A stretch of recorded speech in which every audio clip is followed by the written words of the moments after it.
أعوذ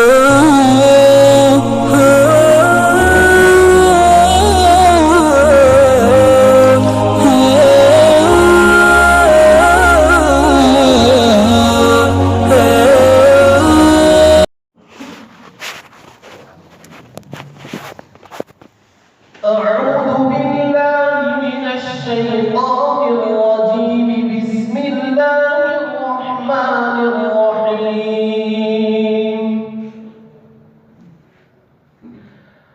الحمد لله الذي وهب لي على الكبر إسماعيل وإسحاق إن ربي لسميع الدعاء. رب اجعلني مقيم الصلاة ومن ذريتي ربنا وتقبل دعاء.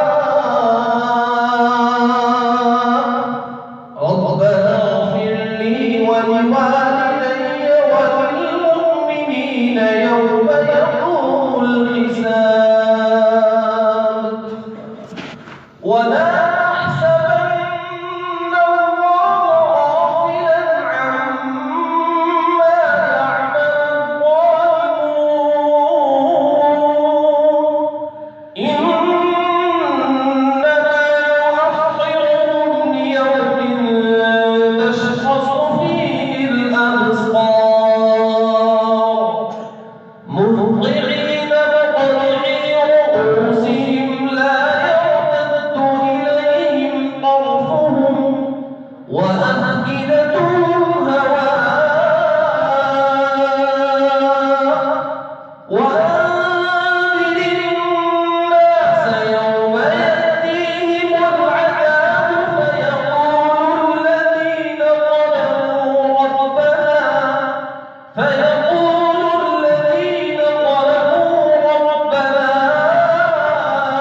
أخرنا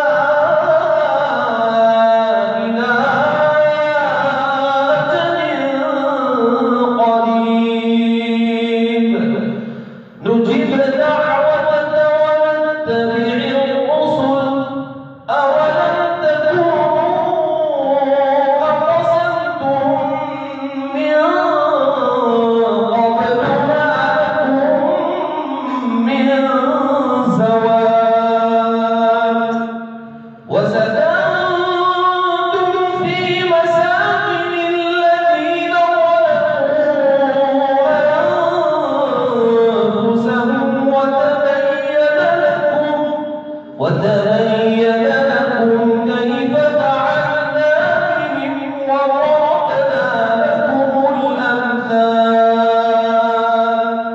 وقد مكروا مكرهم وعند الله مكرهم وإن كان مكرهم لتزول منه الجبال.